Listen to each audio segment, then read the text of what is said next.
كشفت مصادر إعلامية أن اللاعب الفرنكو جزائري ياسين عدلي نجم ميلان الإيطالي قرر تمثيل المنتخب الجزائري.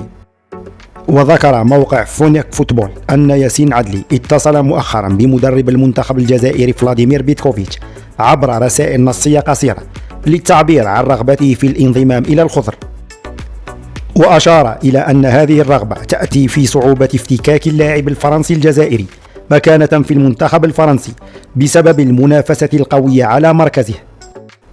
وسيكون بيتكوفيتش أمام قرار صعب في حال قرر استدعائه، باعتباره يمتلك عددا من لاعبي خط الوسط يتقدمهم النجم اسماعيل بن ناصر زميل عدلي في ميلان.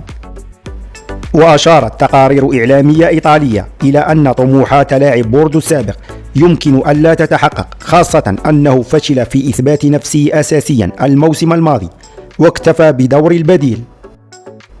ويبدو أن إدارة نادي ميلان لن تعارض رحيل عدلي في الوقت الحالي في حال حصوله على عرض مناسب.